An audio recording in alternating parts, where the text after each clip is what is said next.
So hello guys, welcome back. നമ്മുടെ exam ആണ് guys. അങ്ങനെ കോളേജൊക്കെ എത്തി ഞാനും ആകാശം കുറച്ചേരം ബുക്കൊക്കെ നോക്കി നേരെ എക്സാം ഹാളിൽ കയറി. അവിടെ ഒന്നും മനസ്സിലാവേണ്ടി നമ്മൾ നേരെ തിരിച്ചിറങ്ങി ഗായ്സ്. തിരിച്ചിറങ്ങി മൂഞ്ചിത്തേനെ നടക്കുന്ന ഗ്രൂപ്പിനൊപ്പം നമ്മൾ നേരെ പോയി സൈനിൻ്റെ ചോദിച്ചു എക്സാം എങ്ങനെ ഉണ്ടായിരുന്നു എന്ന്.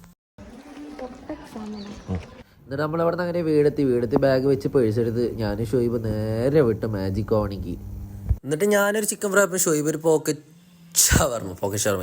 ഷവർമയും കഴിച്ചിട്ട് ഞങ്ങൾ നേരെ മുടിവെട്ടാൻ പോയി ഗൈസ്. മുടിവെട്ടാൻ പോണ വഴിക്ക് ഒരു ഓട്ടോ ചെരിഞ്ഞടക്കുന്നുണ്ടായിരുന്നു. ആ ചെരിഞ്ഞ ഓട്ടോനെ അവിടുത്തെ ആൾക്കാരെയൊക്കെ ഒന്ന് കണ്ടിട്ട് നമ്മൾ നേരെ പിന്നെയും മുടിവെട്ടാൻ പോയി. അങ്ങനെ അവിടെ പോയി ഇരുന്ന് ഏതാനും നിമിഷങ്ങൾക്കായി നമ്മുടെ മുടി അങ്ങോട്ട് വെട്ടിക്കഴിഞ്ഞു ഗൈസ്. വലിയ രസമൊന്നുമില്ല, എന്നാലും കുഴപ്പമില്ല. അതൊക്കെ പറഞ്ഞ് നമ്മൾ ഇറങ്ങിയതും പുറത്ത് ഫുള്ള് മഴ. അങ്ങനെ ആ മഴയത്ത് ഞാൻ നേരെ ഒരു അക്വർ ഷോപ്പിൽ പോയിട്ട് നമ്മുടെ മോട്ടറിനുള്ള പൈപ്പന്നെ ആ സാധനം എടുത്ത് നമ്മൾ നേരെ തിരിച്ച് വീട്ടിൽ വിട്ടു. അങ്ങനെ വീടെത്തി ഞങ്ങൾ തലയൊക്കെ തോർത്തി നേരെ നമ്മുടെ മോട്ടർ വർക്ക് ആവേണ്ട നോക്കാൻ പോയി ഗൈസ്. അങ്ങനെ മോട്ടറിലും കുത്തി നമ്മുടെ എയർ സ്റ്റോണിലും മറ്റേ സംഭവം കുത്തിയിട്ട് നമ്മൾ കറക്റ്റ് വിശേഷം നമ്മൾ നേരെ ബക്കറ്റ് ഇട്ട് സ്വിച്ച് ഓൺ ആക്കി നമ്മുടെ മോട്ടർ വർക്ക് ആണെന്ന് മനസ്സിലായി ഗൈസ്. അതോടെ നമ്മുടെ വ്ളോഗ് നമ്മൾ അവസാനിപ്പിക്കുന്നു. ബൈ.